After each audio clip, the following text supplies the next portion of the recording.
ISPR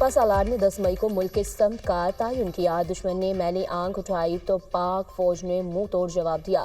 Modi کو کہا تھا ہم امن پسند لوگ ہیں، جنگ نہیں چاہتے۔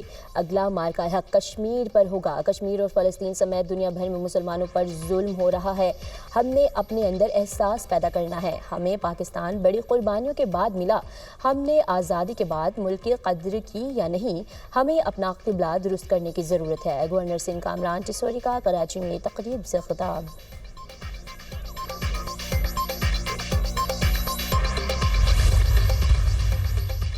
بھارتی جوہریت کا مؤثر جواب دینے پر بحیثیت قوم فخر ہے۔ ہماری اولین ترجیح امن ہے جو معیشت کی ترقی کی راہ ہموار کرے گا۔ پاک بھارت جنگ بندی کے حوالے سے امریکی قیادت نے کلیدی کردار ادا کیا۔ امریکہ میں پاکستانی سفیر رضوان سعید شیخ کا امریکی پالیسی سازوں، سفارتکاروں اور بزنس کمیونٹی سے خطاب۔ امریکی سرمایہ کاروں کو پاکستان میں موجود معاشی مواقع سے بھرپور فائدہ اٹھانے کی دعوت۔ کہا زراعت، آئی ٹی اور معدنی وسائل جیسے شعبوں میں امریکی سرمایہ کاروں کے لیے سرمایہ کاری کے مواقع ہیں۔ پاکستان میکسیکو کی طرز پر کنٹری کا کردار ادا کرنے کے لیے تیار ہے۔ کاروباری طبقے کو موافق ماحول اور مطلوبہ سہولتوں کی فراہمی حکومت کی اولین ترجیح ہے۔ اسرائیلی وزیر اعظم کا غزہ جنگ بندی کے لیے نئی امریکی تجویز قبول کرنے کا اعلان۔ نیتنیاہو نے اسرائیلی مغویوں کے اہل خانہ کو جنگ بندی کی تصدیق کر دی۔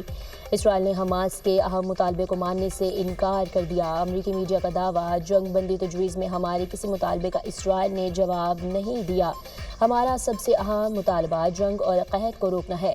تحفظات کے باوجود قیادت جنگ بندی کی امریکی تجویز پر غور کر رہی ہے۔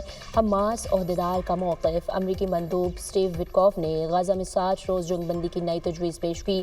غزہ جنگ بندی تجویز میں 10 اسرائیلی قیدیوں کی رہائش شامل ہے۔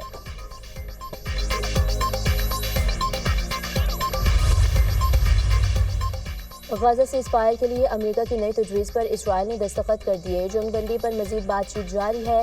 حماس کی جانب سے ابھی تجویز پر جواب موصول نہیں ہوا۔ صدر ڈونلڈ ٹرمپ پر امید ہے کہ روس یوکرین اگلے ہفتے امن مذاکرات کے لیے ملاقات کریں گے۔ ترجمان وائٹ ہاؤس کیرولائن لیوچ کی پریس بریفنگ۔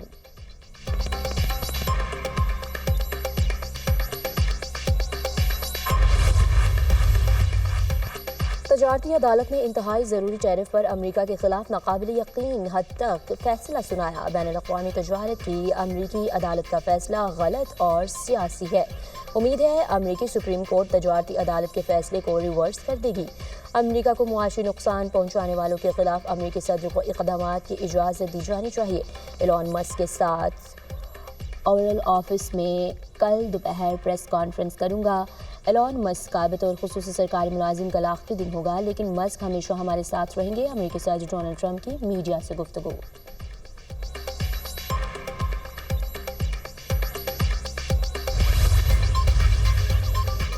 ہارورڈ یونیورسٹی نے غیر ملکی طلبہ پر پابندی سے متعلق ابتدائی جنگ جیت لی۔ امریکی جج نے ہارورڈ یونیورسٹی میں غیر ملکی طلبہ پر پابندی لگانے کی ٹرمپ انتظامیہ کی کوشش روک دی۔ ٹرمپ انتظامیہ کے فیصلے کے خلاف عارضی حکم جاری کریں گے۔ گزشتہ ہفتے جو عارضی حکم امتناع جاری کیا تھا وہ برقرار رہنا چاہیے۔ یونیورسٹی مقدمے کی کارروائی کے دوران بھی طلبہ کا داخلہ جاری رکھ سکتی ہے۔ جج وفاقی عدالت بین الاقوامی طلبہ کے حقوق کے تحفظ کے لیے اقدامات جاری رکھیں گے۔ بین الاقوامی طلبہ اور اسکالرز ہماری تعلیمی روایت کا کلیدی حصہ ہیں۔ ترجمان ہارورڈ یونیورسٹی۔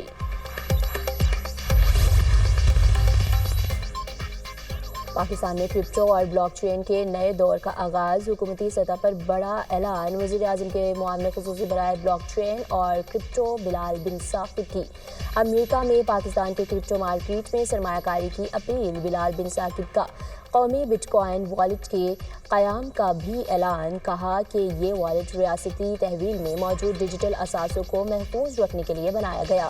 پاکستان میں 40 ملین سے زائد کرپٹو والیٹس موجود ہیں اور پاکستان دنیا کی سب سے بڑی فری لانسنگ معیشتوں میں سے ایک ہے۔ بلال بن ثاقب نے عالمی کرپٹو کمپنیوں کو پاکستان میں سرمایہ کاری کی دعوت دیتے ہوئے کہا، پاکستان ترقی کرنا چاہتا ہے۔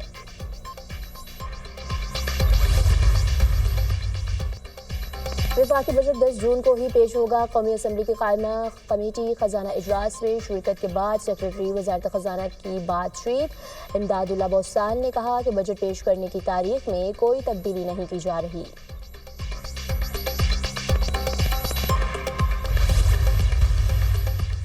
بھارت کو ایک اور سبکی علاقائی امن و استحکام برقرار رکھا جائے، امریکہ نے دلی پر واضح کر دیا۔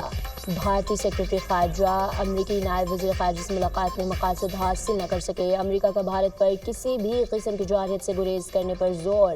امریکی نائب وزیر خارجہ نے بھارت سے مارکیٹ رسائی کا عمل شفاف بنانے کا مطالبہ دہرایا، مائیگریشن اور اینٹی نارکوٹکس تعاون بڑھانے پر زور۔ امریکی اعلامیے میں اسلام آباد سے کوئی مطالبہ نہ کرنا بڑی سفارتی کامیابی ہے۔ 190 ملین پاؤنڈ کیس میں بڑی پیش رفت، اسلام آباد ہائی کورٹ نے کیس 5 جون کو سماعت کے لیے مقرر کر دیا۔ بانی پی ٹی آئی اور بشرا بی بی کی سزا معطلی کی درخواستیں سماعت کے لیے مقرر، قائم مقام چیف جسٹس سرفراز ڈوگر اور جسٹس محمد آصف سماعت کریں گے۔ گزشتہ ہفتے پی ٹی آئی لیڈرشپ نے کیس مقرر کرنے کی استدعا کی تھی۔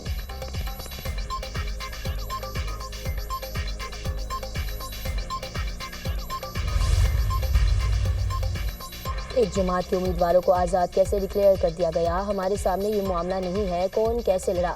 جسٹس مندوقیل کے مخصوص نشستوں سے متعلق نظر ثانی کیس کی سماعت میں ریمارکس، وکیل فیصل صدیقی نے دلائل دیے۔ الیکشن کمیشن نے پی ٹی آئی امیدواروں کو آزاد ڈکلیئر کر دیا، تحریک انصاف کو انتخابات لڑنے سے روکا گیا۔ جسٹس جمال مندوقیل نے کہا کہ کسی کو زبردستی دوسری جماعت میں شمولیت کے لیے مجبور تو نہیں کیا جا سکتا، جو آزاد امیدوار کسی اور پارلیمانی جماعت میں جانا چاہے جا سکتے ہیں۔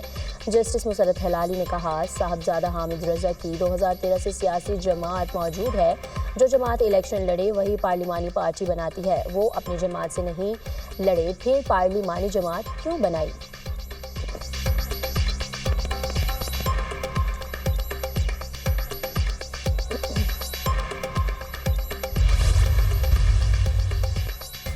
مورواکی کی جتنی مذمت کی جائے کم ہے، حل شدہ مسئلے پر دوبارہ لوگوں کو جمع کیا گیا، سڑک پر لوگ جمع ہوں گے تو پولیس کچھ نہ کچھ ایکشن لے گی۔ احتجاج کے مقام سے 1 کلومیٹر دور جا کر گھر جلا دیا گیا۔ آگ لگانے والے کون تھے؟ سازش بڑی صاف نظر آ رہی ہے، سب کو پتہ ہے یہ لوگ کہاں سے آ رہے ہیں۔ ایک مردہ مسئلہ کو دوبارہ اٹھا کر یہ کس کی لڑائی لڑنا چاہتے ہیں؟ یہ لوگ کسی کے ہاتھوں استعمال ہو رہے ہیں۔ وزیر اعلیٰ سندھ مراد علی شاہ کا تقریب سے خطاب، کہا NICD ایک اچھا ادارہ ہے، اس ہسپتال میں مزید بہتری کے لیے بھی کوششیں کی جائیں گی۔ چیئرمین بلاول بھٹو زرداری نے بھی کہا ہے کہ یہ نیٹ ورک پورے صوبے کے لیے بنائے۔ مقامی نمائندوں نے بھی اس ہسپتال کے لیے بہت کوششیں کی، آنے والا بجٹ مشکل ہوگا، ترقیاتی منصوبوں کا بہت خرچہ ہے۔ دہشت گردی اسرائیل کی جانب سے فلسطینیوں کی نسل کشی جاری، غزہ میں اسرائیلی فوج کی صبح سے جاری بمباری میں 70 فلسطینی شہید۔ وسطی غزہ میں بڑے اسرائیلی حملوں میں بوریج پناہ گزین کیمپ میں 23 فلسطینی شہید۔ غزہ سٹی میں اسرائیلی حملے میں 9 فلسطینی پولیس اہلکار شہید ہوئے، شہداء کی مجموعی تعداد 54,249 ہو گئی، 1,23,492 فلسطینی زخمی ہو چکے۔ جنوبی غزہ میں امداد کی تقسیم کے مقامات پر افراتفری کا سلسلہ جاری، اسرائیلی فوجیوں کی بھوکے لوگوں پر فائرنگ، 3 دنوں میں 10 افراد شہید ہو گئے۔